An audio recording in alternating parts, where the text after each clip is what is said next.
Vamos a ver si esta cosa funciona como debe ser. Sí. Vamos.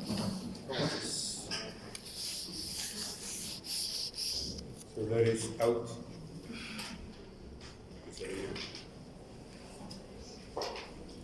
Bueno, de todo, tengan todos ustedes muy buenas tardes. Vamos a hacer el tema que nos ocupa hoy, que es patología quirúrgica del hígado. Y he querido hacerlo un poco distinto a como se venía realizando anteriormente para efectos de motivarlos a pensar de cómo es que van a ir enfrentando ustedes su vida médica. Bien, entonces acá tenemos que el hígado puede tener una patología quirúrgica infecciosa o tumoral. Si es infecciosa,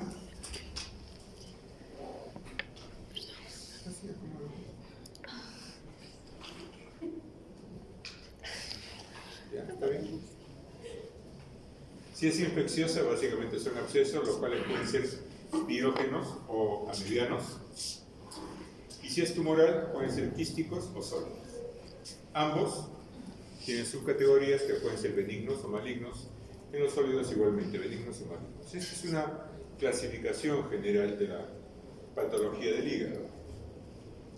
Es importante saber porque a veces nos dicen en la ecografía que la lesión está en el segmento tal o en el segmento cual, y luego nos perdemos y no sabemos más o menos si está adelante, atrás, arriba, abajo. Y entonces esta es la segmentación hepática tal como fue propuesta por Cugnot en el año de 1957. Entonces tenemos que el lóbulo 1 está hacia atrás. Aquí tenemos como si fuera un reloj: 2, 3, 4, 5, 6, 7, 8. ¿Ok? Entonces ese es cómo se ubica la segmentación hepática. Y como dice acá, cada segmento constituye prácticamente un hígado independiente, porque tiene pues una rama portal, una rama arterial, una rama biliar, y el drenaje es completamente independiente. Es por eso que se pueden hacer con facilidad los trasplantes hepáticos. Y acá era lo que les decía, ¿no? La variación respecto a presentación de casos o revisiones bibliográficas. En este caso se trata de absceso hepático presentado por el doctor Neri Erasmo Linares en esta revista Médica Hondureña, en el volumen tal y el año tal. Ojo, se estudió el caso presente como una neoplasia primaria de hígado, pero la ecografía y el curso clínico posterior demostraron la presencia de un absceso hepático. Y se hace una discusión sobre el diagnóstico diferencial entre varias otras entidades. ¿En qué consistía? Era un varón de 66 años que ingresa con dolor en hipocondrio derecho, fiebre diaria, no cuantificada, y además tenía escalofríos y diaforesis. Pérdida de peso, aumento del perímetro abdominal. Les he resaltado con otro color los datos más importantes, ¿no es cierto? En el examen físico, una hepatomegalia dolorosa, con bordes irregulares. A veces para conseguir esa hepatomegalia o para conseguir el examen, uno pone o hace directamente la perfusión o pone la mano y hace la perfusión, ¿de acuerdo? Y ahí podemos percibir o no si es dolorosa la hepatomegalia. No hay soplos, no hay hepatomegalia. En los exámenes auxiliares, fundamentalmente la fosfatasa alcalina estaba elevada en 350 mg por litro, la gamma glutamil transpeptidasa en 20, en fin, los demás estaban prácticamente normales. El ultrasonido mostraba una lesión hipoecoica en la cara anterior del lóbulo derecho, sugestiva de cáncer hepático versus metástasis. ¿De acuerdo? Y, obviamente, se realizó una biopsia percutánea en la mañana. A ver, mi grupo de la mañana, ¿dónde está? Uno, así son, ¿ves? Después dicen, yo no sabía. ¿Se acuerdan que estábamos conversando sobre Van 2? El ayudante llega después que el cirujano, ¿no es cierto? A ver, me va a poner el esparadrapo, seguro. ¿Se acuerdan que estábamos hablando sobre el tema de la radiología intervencionista? ¿sí? No sé si estuvieron presentes en ese momento. Entonces, una biopsia percutánea. Y mostró un hígado graso, y después se realizó otra ecografía, el cual establecía ya la presencia de un absceso hepático. Esto se tomó de una biopsia dirigida y, en fin, se le dio tratamiento con metronidazol y el paciente mejoró. Entonces, ¿qué es lo que tenemos respecto al absceso hepático como tal? Fue descrito ya por Hipócrates él vivió hacia el año 4000 a.C. En 1980 se les dice que mejora la evolución con el advenimiento de estudios de imagen de mejor calidad. Hablábamos en la mañana que, por ejemplo, anteriormente un diagnóstico de absceso hepático requería de una laparotomía, con todas las complicaciones que esto trae, ¿no es cierto?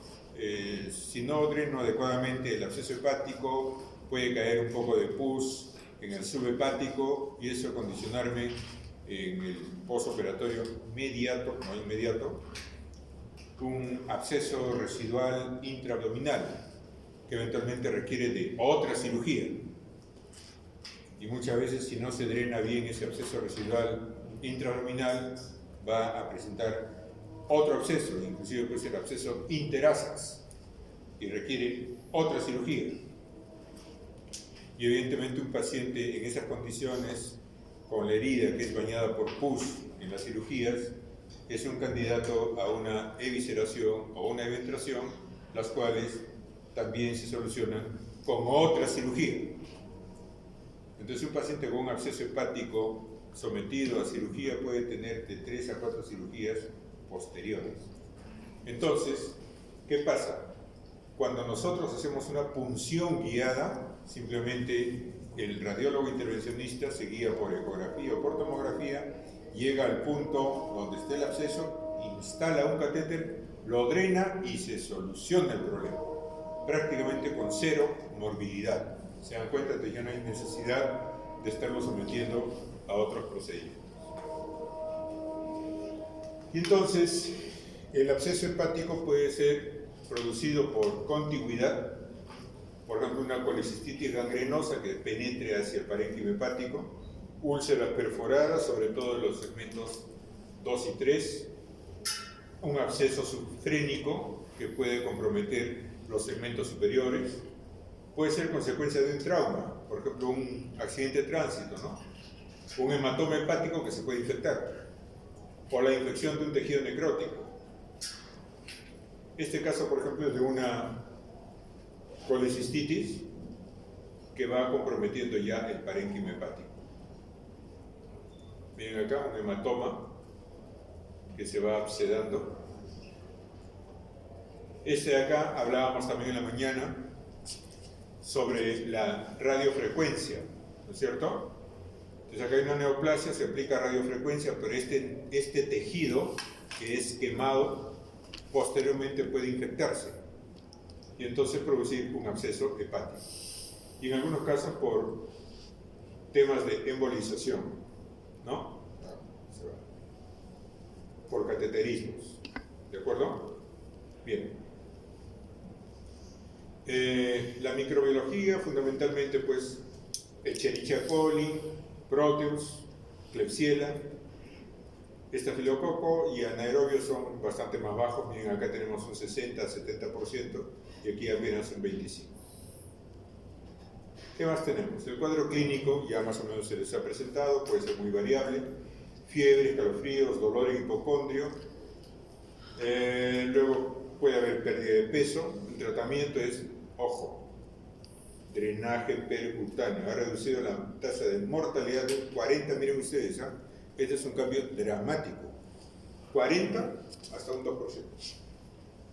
O sea, justifica largamente hacer un drenaje percutáneo. Y este drenaje percutáneo no es necesario cuando los abscesos son pequeños, menores a 5 centímetros. Entonces ahí le damos tratamiento médico y se empieza a reabsorber. Aquí solamente hay que darle antibióticos a dosis plenas. Bueno, lo que ya les hemos dicho, ¿no? Dolor abdominal hasta un 100%, fiebre hasta un 100% y los otros van decayendo en la frecuencia de presentación. ¿De acuerdo? El diagnóstico diferencial hay que hacerlo con un cuadro de colecistitis aguda, hepatitis, neumonía, absceso perirrenal, una peritonitis, una fiebre de origen desconocido, que año tras año me encargo de decirles es uno de los diagnósticos más prontos en hacer y sin embargo más difíciles de hacer. Ojo, una cosa es fiebre de origen a determinar, o sea, lo estoy estudiando en casa. Y otra cosa es fiebre de origen desconocido, es decir, ya lo terminé de estudiar y no le he encontrado causa.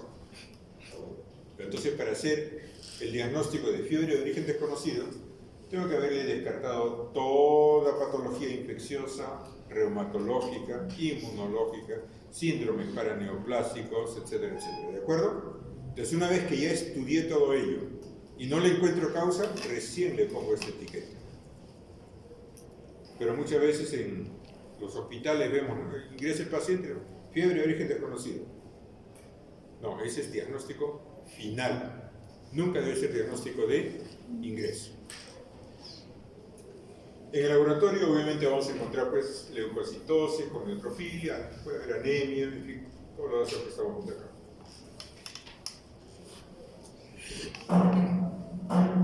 Ojo, decíamos que el paciente, el caso que les presenté, tenía 350 fosfatas alcalinas, ¿recuerdan? ¿Qué dice acá? La elevación de la fosfatasa alcalina es la alteración más constante, de 70 a 90% de casos. Entonces, si ustedes están sospechando y le piden fosfatasa alcalina y esta le sale elevada, está prácticamente confirmando el diagnóstico que ustedes puedan haber planteado. Bueno, pero hay algunas otras pruebas que pueden o no ser normales y en algunos casos pueden haber hiperbilirubinemia. Ahí tenemos un caso, ¿no es cierto? Una ecografía, miren ustedes esta especie de licuado acá que hay. En la tomografía, a ver, para los que están aquí en la esquina, acá, miren, inclusive hay presencia de gas. Miren, este es el absceso y aquí está el gas. Con la tomografía logramos detectar hasta un 100% en cuanto a la sensibilidad para poder detectar la presencia de la patología. Miren acá otros casos. Estos son abscesos más pequeños. El tratamiento, ya se les dijo, drenaje guiado por tomografía. Si no hay, por lo menos por ecografía, con un buen operador.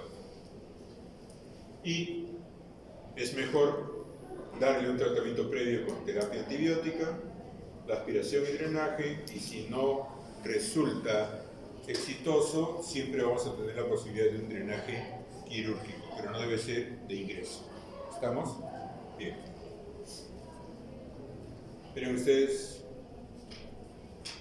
la aspiración de un absceso amebiano no es necesaria, ojo, por eso está con otro color. No es necesaria salvo que no responda al tratamiento. Ese es el contenido.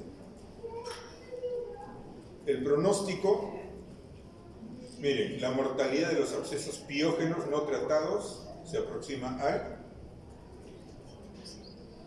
100%. Por eso es importante diagnosticarlo adecuadamente. Acá hay unas cartas científicas sobre un absceso amebiano, autóctono le llamaban, ¿no es cierto? Es publicado en esta revista. ¿Y qué nos dice? Nos habla de un varón de 48 años que ingresó por fiebre. Por ahí dice que tuvo relaciones sexuales ocasionales con trabajadoras del sexo sudamericanas y africanas. Algo así como son cochinitas, ¿no es cierto? No. Luego, refería fiebre de 38 a 39 grados centígrados con escalofríos de 10 días de evolución. A la exploración física se encontraba el paciente sudoroso, taquipneico, dolor en hipocondrio y flanco derecho. No era evidente la presencia de visceromegalia. Esto es como le van a presentar a ustedes, ¿no? Por tanto, ustedes no van a hacer diagnósticos de memoria, como les digo. Tienen que deducir a partir de esta información. En los exámenes destacaba una leucocitosis, miren de cuánto, 29.800.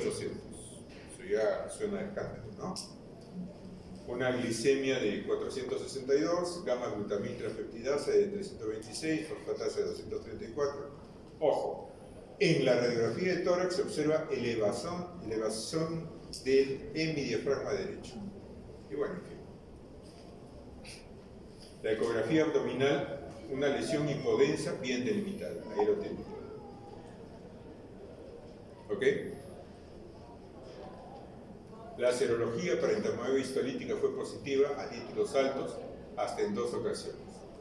Se inició tratamiento empírico con cefotaxima y metronidazol intravenoso, mejorando progresivamente, y a partir del 3er día el paciente quedó afebril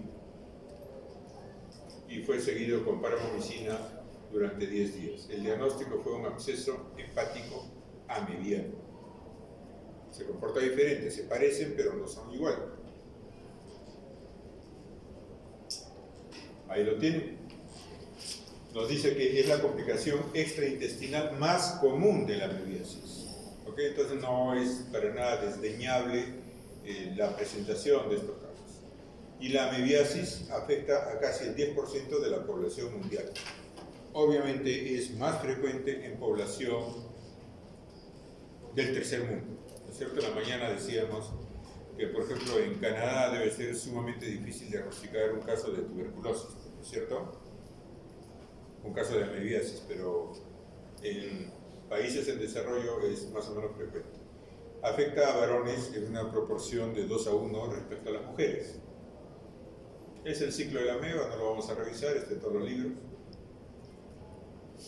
Las manifestaciones clínicas les da fiebre, que puede durar 1 a 2 semanas, de un 77% de casos. Es una fiebre persistente que se presenta con escalofríos, dolor en cuadrante superior derecho, hepatomegalia hasta en un 50% de los casos. Ojo, dolor torácico si es que está en los segmentos superiores, entonces irrita diafragma y puede producir dolor torácico. Entonces cuando ustedes encuentren un caso de dolor torácico no explicable, le toman su plaquita, si ven una elevación del diafragma, empiecen a sospechar en esta patología. ¿De acuerdo? Bueno, lo demás es menos infrecuente, menos frecuente. La ecografía abdominal, miren ustedes, miren, más dibujadito. El tratamiento, metronidazol, la dosis como está indicada acá. Ojo, miren ustedes, la tasa de curación, 90%. O sea, hay que hacer el tratamiento correspondiente. La evidencia de mejoría clínica se da más o menos hacia el 5.º día, no esperen resultados de un día para el otro. Ojo, la función dirigida versus el manejo quirúrgico solo cuando estén indicados. Solo cuando estén indicados. Habitualmente solo debe darse tratamiento farmacológico. ¿De acuerdo? Ya se dijo que la fiebre cae más o menos hacia el 5.º día y miren ustedes, la mortalidad en los casos de abscesos amebianos es menor al 1%.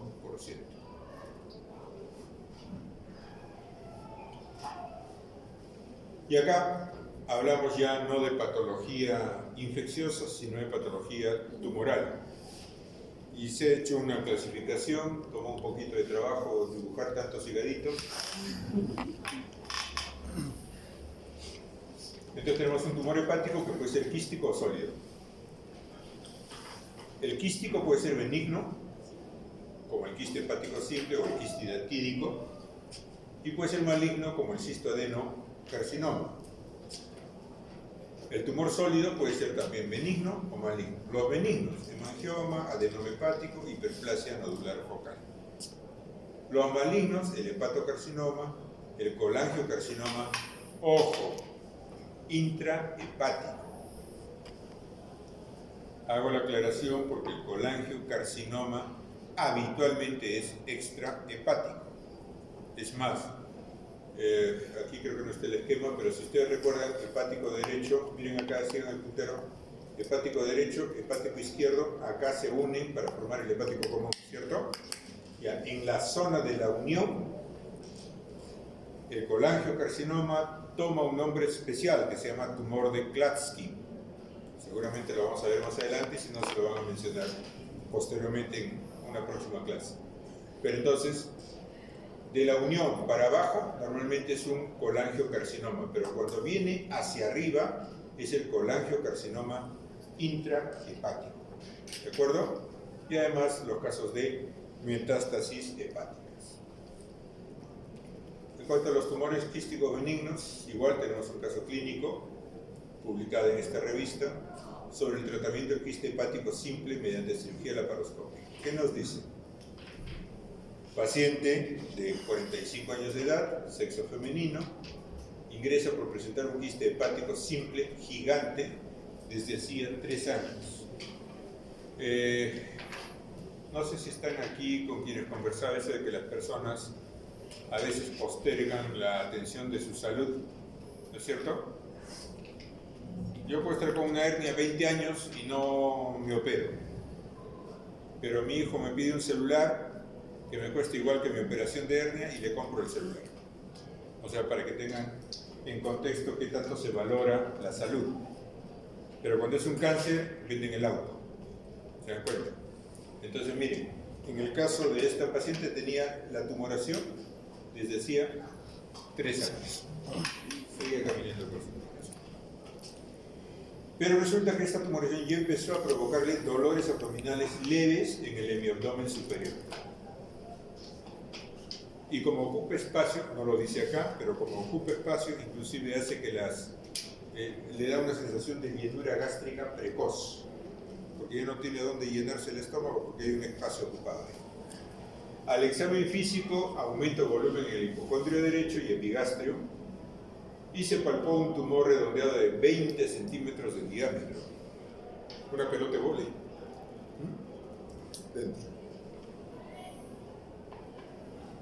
Con superficie lisa, bordes regulares, remitente. ¿Saben lo que es remitente, no? ¿Sí? Como la punta de su nariz. O como la tensión renal, por ejemplo, ¿no? ¿Qué más teníamos? La ecografía mostró un quiste de 150, lo decía el examen físico, 20 centímetros, aquí nos dice 15 centímetros, 150 milímetros, aproximadamente en proyección de los segmentos 4 y 5. ¿Recuerdan la segmentectomía? ¿Sí? Por eso es importante. Multitabicada, etcétera, etcétera, ¿no? Lo demás estaba normal. Y entonces, respecto al quiste hepático simple, ¿qué podemos decir? Que es más o menos frecuente en mujeres entre 40 y 50 años. Pueden ser pequeños, aunque pueden llegar hasta 20 centímetros, como el caso que hemos presentado. Lo demás es un tema histológico. La ecografía muestra una masa anecoica con una pared bien definida. Miren ustedes, este es el hígado. Esta es, ¿qué cosa? La vesícula biliar, y aquí tenemos la tumoración quística.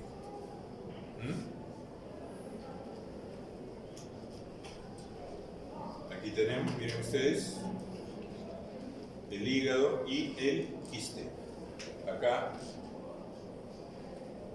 ya, si no aciertan con esto, ni hablar, ¿eh?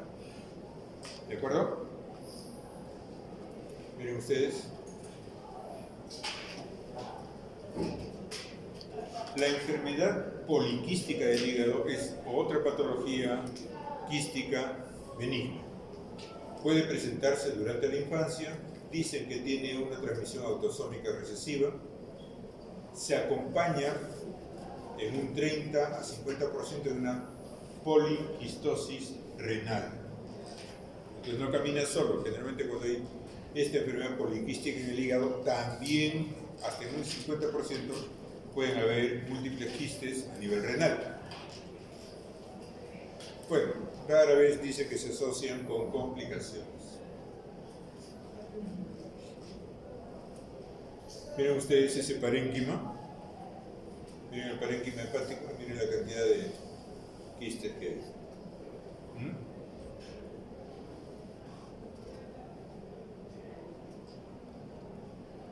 Miren acá.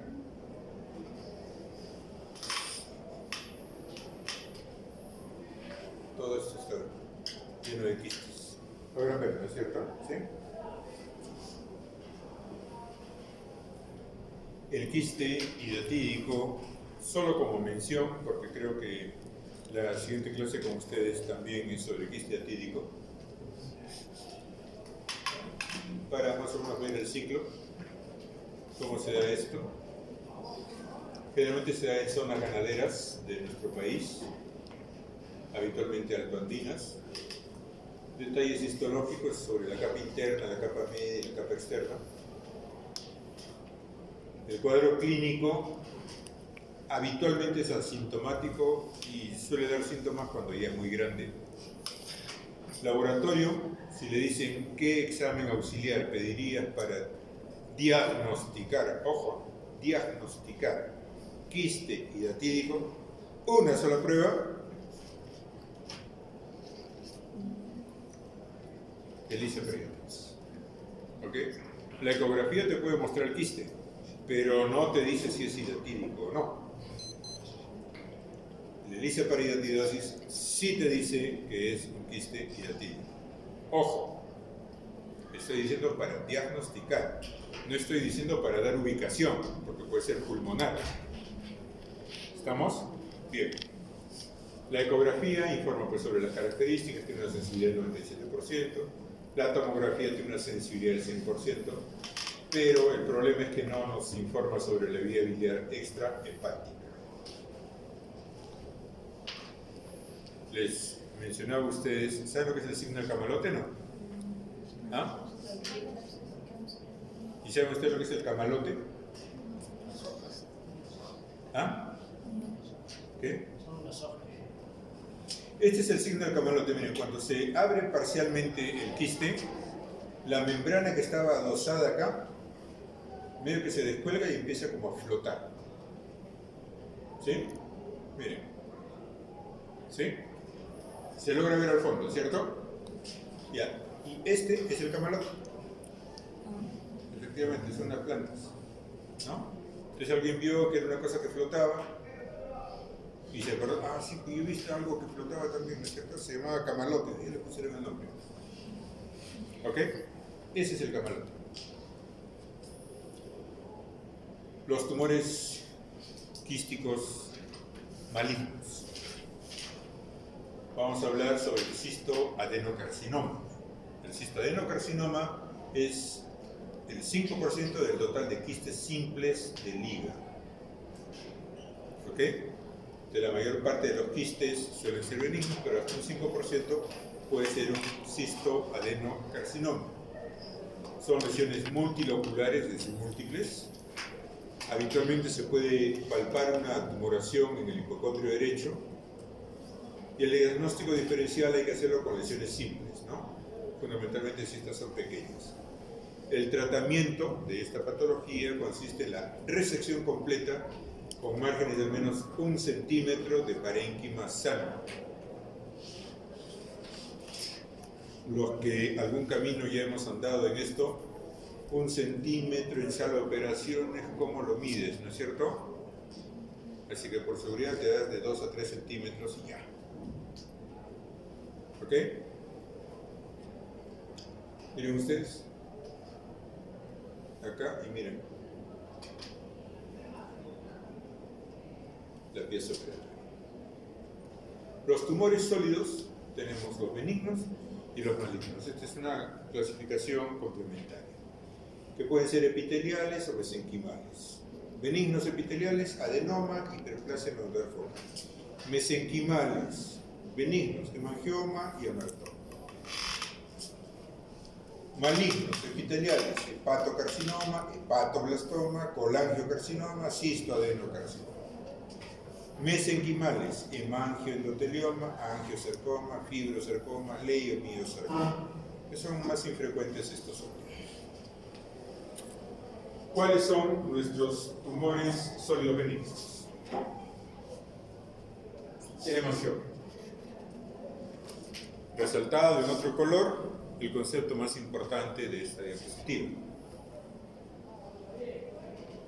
Es la lesión sólida más frecuente del hígado, el hemorragia.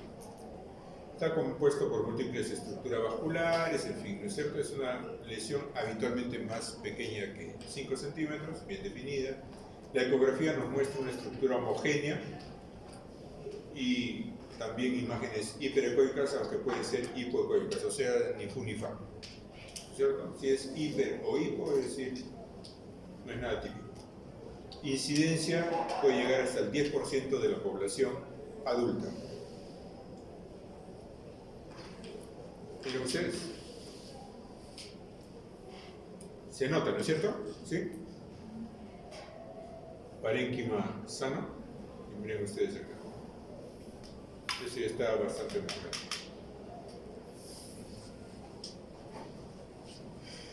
Más frecuentemente en las mujeres. No degenera. Y rara vez requiere tratamiento. Algunas pocas veces los embolizan y ya.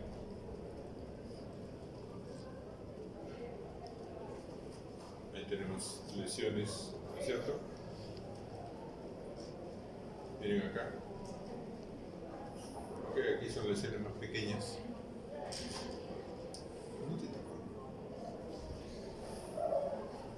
El adenoma hepático. Okay, también es una presentación de caso clínico publicada en esta revista mexicana. ¿Qué nos dice? Varón de 18 años de edad que se presenta. Dije que no. Si no contesto, no me dejan entrar a la casa. Ya les he dicho, no se casi.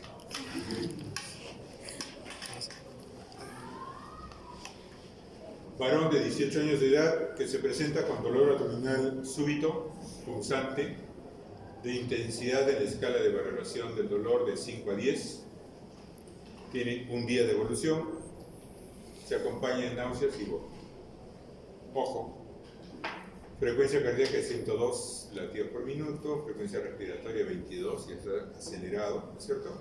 Al examen físico se observa posición antiálgica, abdomen doloroso a la palpación, masa sólida en el hipocondrio derecho, con circulación colateral.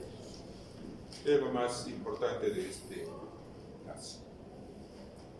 En la tomografía nos hablan de un probable hepatoblastoma. Vamos a ver luego eso. Se realizó una biopsia hepática guiada por tomografía. El estudio histopatológico nos mostró un adenoma hepatocelular. Miren, aquí decía probable hepatoblastoma. El tratamiento fue una hepatectomía parcial y el diagnóstico fue confirmado como adenoma hepatocelular. Aquí tienen la imagen tomográfica. Acá. Miren ustedes acá. Inclusive se ve una cosa medio amorfa, ¿cierto? Esta es la celularidad que presenta. El adenoma. En relación al uso de anticonceptivos orales, por tanto la proporción será mayor en mujeres, ¿no es cierto? 11 a 1 respecto a los varones. ¿Sí? Varones y mujeres de 1 a 11, o si quieren de mujeres a varones, de 11 a 1. Puede degenerar a un hepatocarcinoma. Ojo, 80% son asintomáticos. A veces el tema de la biopsia percutánea es un poquito controversial porque puede haber un alto riesgo de hemorragia, sobre todo si el operador recién está empezando a hacer su práctica. Obviamente con varios años encima y algunos complicados en el camino, ya aprendiste a hacer exámenes percutáneos. Aquí tenemos la imagen. Miren. El problema que para abordar este tipo de tumoraciones o este tipo de patologías con el grado de exposición que estamos viendo acá. Miren, en una ocasión yo le medí una incisión a un paciente que se había operado de vesícula. Empezaba en la línea media y se iba siguiendo el reborde costal 28 centímetros. Casi toda la regla, 28 centímetros. Esto entenderán que para que lo muestren así, esta incisión fácil son unos 20 centímetros, ¿no? Y entonces no es de extrañar que luego el paciente tenga, por dolor, él se defiende y trata de respirar poco, porque le duele. Entonces empieza a hacer atelectasias, empieza a hacer neumonías basales, empieza a complicar. Eso hay que tomarlo en consideración al momento de, si es que alguno de acá quiere ser cirujano. La hiperplasia nodular focal es otra patología, es un pseudotumor que se da mayormente en mujeres en edad fértil y es el segundo tumor hepático benigno más frecuente. ¿Ok? Puede generar aún carcinoma fibrolaminar. Aquí tenemos, miren ustedes, parénquima sano, hiperplasia nodular focal. ¿Ok? Tumores sólidos malignos. ¿Qué tenemos? El típico cáncer, ¿no es cierto? Aquí tenemos un caso clínico de un hepatocarcinoma de un hígado no cirrótico, presentado en esta revista en marzo del 2015, y nos habla de un varón de 68 años de edad, con diabetes mellitus de 12 años de evolución, que se presenta con un dolor en el dorso derecho a nivel lumbar. El paciente viene con dolor abdominal, miren, porque le duele acá, ¿no es cierto? Negó pérdida de peso, le hicieron algunos estudios ecográficos, reportaron un probable hemangioma hepático en el lóbulo derecho, de 9 por 6 centímetros de apariencia quística. Ojo. En la mañana ya hemos visto que las ecografías no son muy confiables, ¿no? Se solicitó una nueva tomografía, reportó un tumor sólido, aquí hablaba de una tumoración quística, aquí habla de un tumor sólido. El lóbulo hepático, segmentos 6, 7 y 8 del lado derecho, de aproximadamente 9 por 7 centímetros, sin otras lesiones satélites. Ojo, la alfa-fetoproteína 549, prácticamente 550, bastante elevada. Aquí tenemos, miren ustedes, la tumoración. El diagnóstico definitivo de patología refirió a un hepatocarcinoma moderadamente diferenciado de 5 por 4 centímetros. Aquí está. En el caso de la tomografía tiene una mejor resolución. Miren ustedes acá. ¿Qué decía? De 9 por 6. ¿Qué dice acá? 9 por 7. La tomografía nos dice 48.8, o sea, 5 centímetros prácticamente. Y aquí nos habla de el reporte de patología, ya analizando la pieza operatoria, nos habla de 5 por 4 centímetros. ¿Ok? El hepatocarcinoma se origina habitualmente en los hepatocitos y representa, ojo, el 90%, escuchen bien, de los cánceres primarios del hígado. Es más común en varones, 80% de los pacientes presentan pérdida de peso y debilidad, y lo demás es variable, ¿no? Ictericia, citis, la fosfatasa alcalina que se eleva en diferentes rangos. Miren ustedes, hígado no tan sano, ¿se dan cuenta? Miren, medio granuloso, ¿no? Ya no está tan sano y esta es la lesión. Hasta umbilicada se ve. Miren al corte, cómo está la tumoración.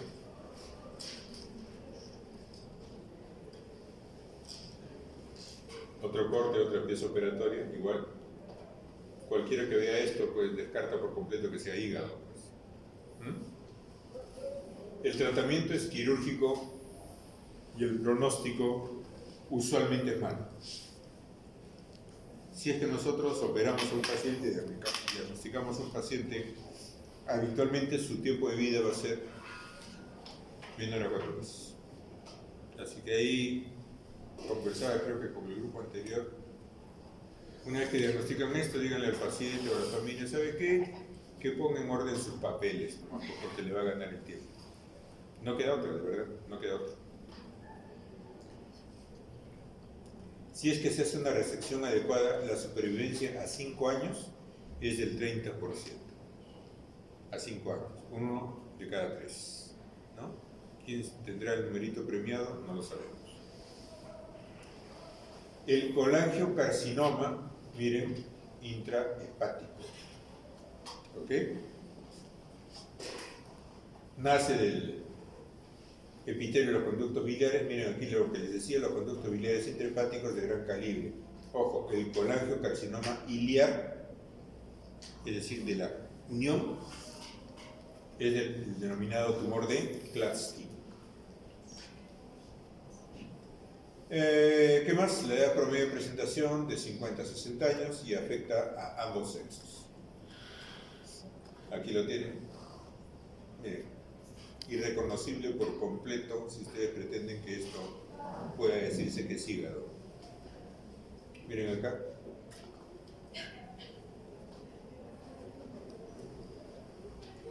En la revista cubana de medicina del año 2015 se presenta este artículo como metástasis hepática como forma de presentación de cáncer. Entonces muchas veces el hallazgo es la metástasis y a partir de allí tenemos que ponernos a buscar cuál es el origen, ¿no? A veces resulta que viene una paciente y dice, doctor, ¿sabe qué? Últimamente cuando como me está cayendo mal, cuando como el adobo, entonces uno piensa, litiasis, ¿no es cierto? A ver, hágase una ecografía y le encuentran metástasis. Ya es tarde. Y mientras te demoras en averiguar cuál fue el origen, el paciente ya se está despidiendo de este valle de lágrimas. ¿Qué dice? En este caso se hizo un estudio descriptivo, longitudinal y prospectivo de 60 pacientes con metástasis hepática, que se atendió en este hospital de enero del 2010 a junio del 2013. Bueno, nos habla que la cuestión metodológica, en fin, y nos dice que la edad media de presentación fue 59 años. Predominaron los varones, un 65%, y tenía hepatomegalia y dolor abdominal más o menos en un 66-56%. La variedad histológica preponderante fue un adenocarcinoma. Ojo, no se logró identificar el tumor primario en el 28.3% de los casos. O sea, 1 de cada 3 prácticamente no le lograron identificar dónde se encontraba el tumor primario. Pero el que se presentó con más frecuencia fue el cáncer de páncreas, obviamente con metástasis a hígado. Y entonces hace un rato decíamos del carcinoma primario, ¿no es cierto?, el más frecuente. Pero, miren ustedes, la relación de primarios con la metástasis es de 1 a 20. O sea, por cada 20 casos de metástasis hepática voy a encontrar un caso de cáncer primario. Es por eso importante poder tratar de recordar esto. Nos dice también que el hígado, después de los ganglios linfáticos, es el segundo sitio más frecuente de metástasis. Y 25 a 50% de quienes fallecen han tenido metástasis hepáticas. Muchas veces decimos, el abuelito siempre se murió de viejito. No se murió de viejito, se murió por un cáncer con metástasis probablemente. Y como no tenemos la cultura de la necropsia, le decimos, se murió de viejito, ¿no? Y no terminamos de precisar que de repente ese abuelito tuvo un cáncer que de alguna manera hay una cierta tendencia familiar a ir por ese camino. Y no conocías que tu abuelito ya andó ese camino y de pronto tú lo vas a andar. Es por eso importante hacer las necropsias en los pacientes. Nos dice también que las neoplasias metastásicas llegan al hígado a través de 4 vías: la vena porta, una diseminación linfática, el sistema arterial hepático o una diseminación directa. Por si acaso, yo siempre les pongo cuál es la fuente y les recomiendo que si van a estudiar lo hagan de acá, del Schwartz. ¿Ok? Cuando tengan que dar su examen de NAM, no lo van a dar de las diapositivas, lo van a dar de Schwartz. Si quieren aplicar para una residencia en Estados Unidos, no van a estudiar de Romero Torres, no van a estudiar de Michels, y menos de las diapositivas. Van a estudiar de Schwartz o Salms. ¿Ok? Entonces, prepárense para lo que se les viene.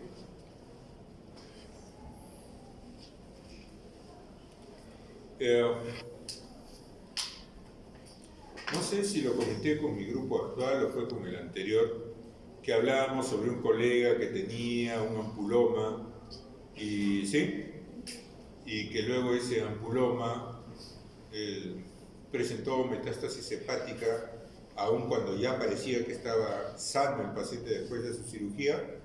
Bueno, pues cuando se le tomó la tomografía de control, tenía más manchas negras que las que se ven acá. Entonces ahí, como no hay que ser muy iluminado médicamente para saber que algo no está bien, pues, ¿no es cierto? Eso no es normal. Pero entonces el paciente, siendo médico, cuando vio eso, de alguna manera ya sabía que su destino estaba sellado. Y muy a mi pesar, cuando me dijo, dime qué tengo, con este tipo de lesiones, ¿cómo le mientes? ¿Cómo le dices, no tienes nada, tranquilo, ¿no es cierto? No hay forma. Miren, esto es lo que se ve, porque si le damos zoom a estas lesiones pequeñitas, seguro que se ven igual que estas. Pues este es un hígado completamente metastásico, miren ustedes.